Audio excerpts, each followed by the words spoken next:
Shalom, kekasih Tuhan. Kita berjumpa lagi di acara kategorial Ministry Komisi Perempuan. Mari kita sama-sama berdoa terlebih dahulu.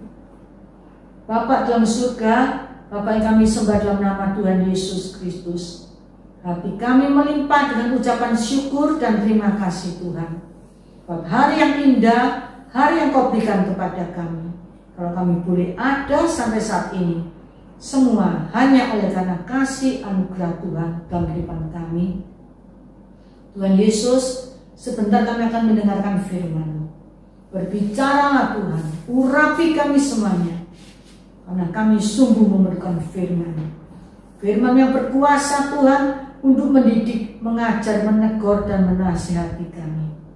Urapi firman-Mu Tuhan, berbicaralah, baik yang menyampaikan maupun yang mendengar, diberkati oleh Tuhan. Kami sambut berkat firman Tuhan dalam nama Tuhan Yesus. Haleluya. Amin. Kekasih Tuhan, tema kita pada pagi hari ini, didikan dan teguran dari Tuhan. Didikan dan teguran dari Tuhan. Mari kita baca bersama-sama dalam Amsal 15 ayat yang ke-32. Firman Tuhan berkata, siapa mengabaikan didikan, membuang dirinya sendiri. Tetapi siapa mendengarkan teguran, memperoleh akal budi. Kekasih Tuhan, orang tua manapun tidak menginginkan anak-anaknya menjadi anak yang nakal, menjadi anak yang gagal dalam studi, salah dalam pergaulan, mengalami penderitaan di kemudian hari. Semua orang tua pada intinya berharap anak-anaknya menjadi orang yang berhasil di dalam segala bidang yang ditekuninya, dan menjadi anak-anak yang sangat membanggakan hati orang tua. Karena itu para orang tua selalu berusaha untuk memberikan yang terbaik kepada anak-anaknya. Bahkan mereka rela melakukan dan mengorbankan apa saja demi kepentingan si anak, supaya bisa menjadi orang yang berhasil di kemudian hari. Meskipun demikian, orang tua terkadang harus bersikap keras, tegas kepada anaknya dengan menasehati, dengan mendidik, dengan mengajar, memperingati, menegur, dan jika perlu menghajar demi kebaikan si anak tersebut.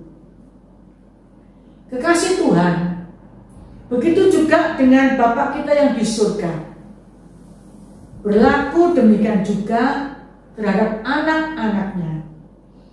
Selain Bapa di surga mengasihi kita semuanya, selain Bapa di surga mencurahkan kasih-Nya kepada kita, mencurahkan anugerahnya, kemurahannya, kebaikannya bagi kita, Bapa di surga memberikan perlindungannya kepada kita, pemeliharaannya, pertolongannya kepada kita.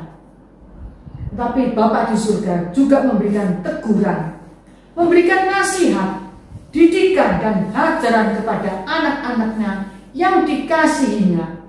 Bila anak-anaknya melakukan pelanggaran, melakukan hidup menyimpang dari kehendaknya. Kalau orang tua di dunia sangat mengasihi anak-anaknya, dia rela melakukan apa saja demi kebaikan anak-anaknya supaya berhasil di kemudian hari.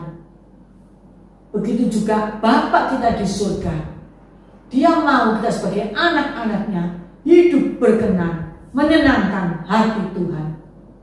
Oleh karena itu, Bapa kita juga menasehati kita, mendidik kita, menegur, bahkan menghajar kita, supaya kita hidup dalam pembelaan, hidup dalam rencananya Tuhan yang indah.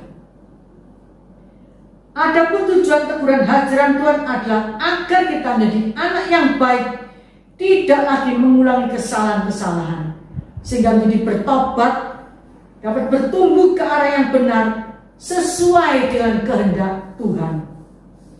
Teguran, pukulan, hajaran dari Tuhan terhadap anak-anaknya bisa dalam bentuk masalah, bisa dalam bentuk sakit penyakit, bisa dalam bentuk kesulitan maupun kesesatan.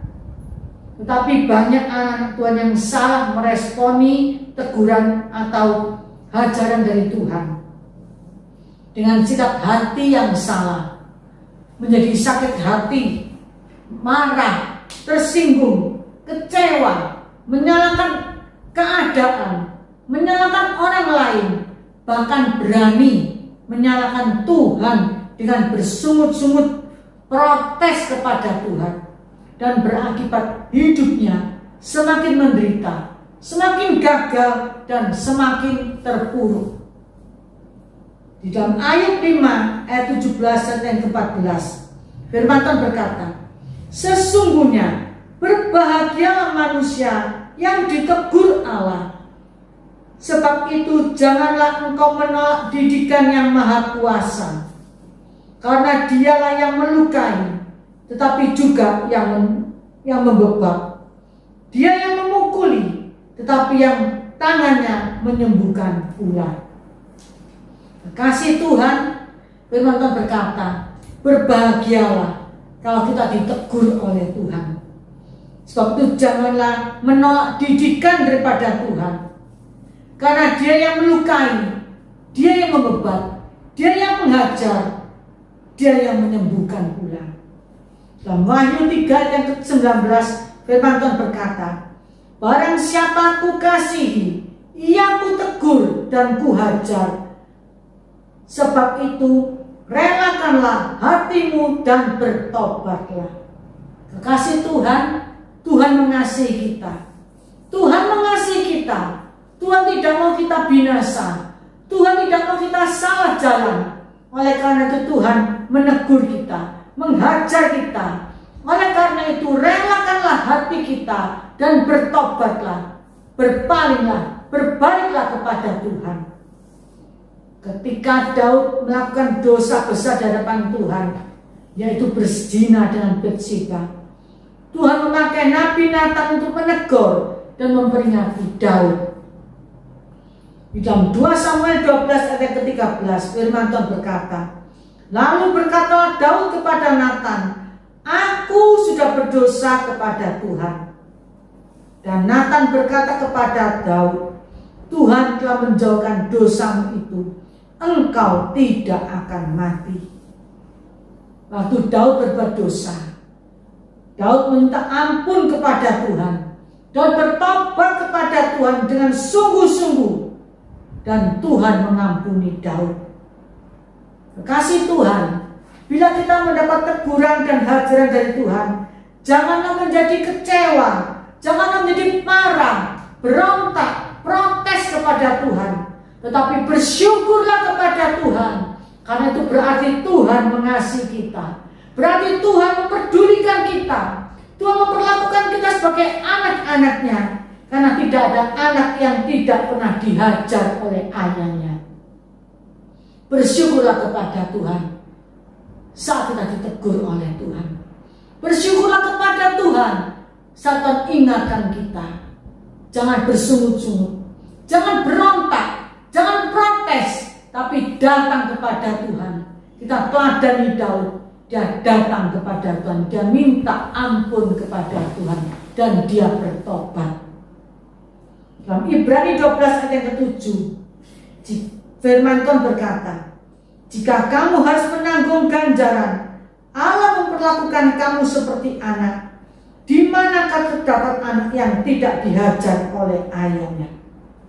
Kekasih Tuhan, saat Tuhan menegur kita, saat Tuhan menasihati kita, saat Tuhan menghajar kita, percayalah, Tuhan mengasihi kita. Tuhan mengasihi kita. Tuhan sebagai Bapa kita, Dia mengajar kita supaya kita sungguh-sungguh berbalik ke jalan yang benar, bertobat, dan percayalah kita pasti diampuni oleh Tuhan.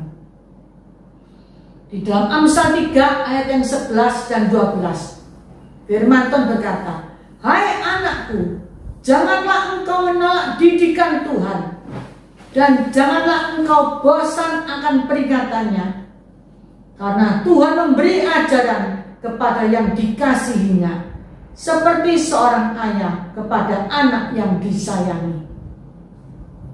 Kekasih Tuhan, Daud merelakan dirinya untuk dikoreksi oleh Tuhan.